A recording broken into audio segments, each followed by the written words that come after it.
সেই গ্রামের গল্প যেখানে সূর্য অস্ত গেলে কেউ বাইরে থাকতে চায় না।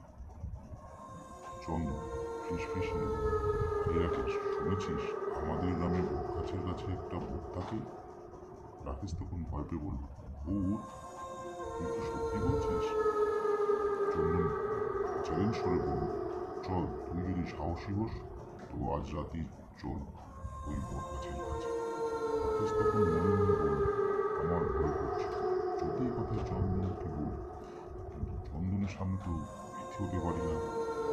চন্দন তখন হেসে বলল, "দেখ, কিছুই নেই ওখানে, এসব সবই গুজব।"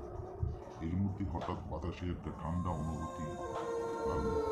রাকেশ চমকে বলতে লাগলো, "চন্দন, ঠান্ডা লাগছে না?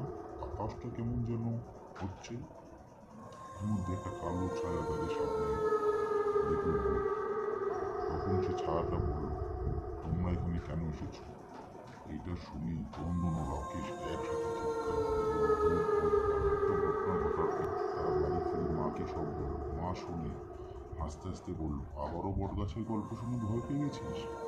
ওটা তো গ্রামের বুড়ো দাদু, উনি প্রতি রাতেই বটগাছের নিচে বসে থাকেন।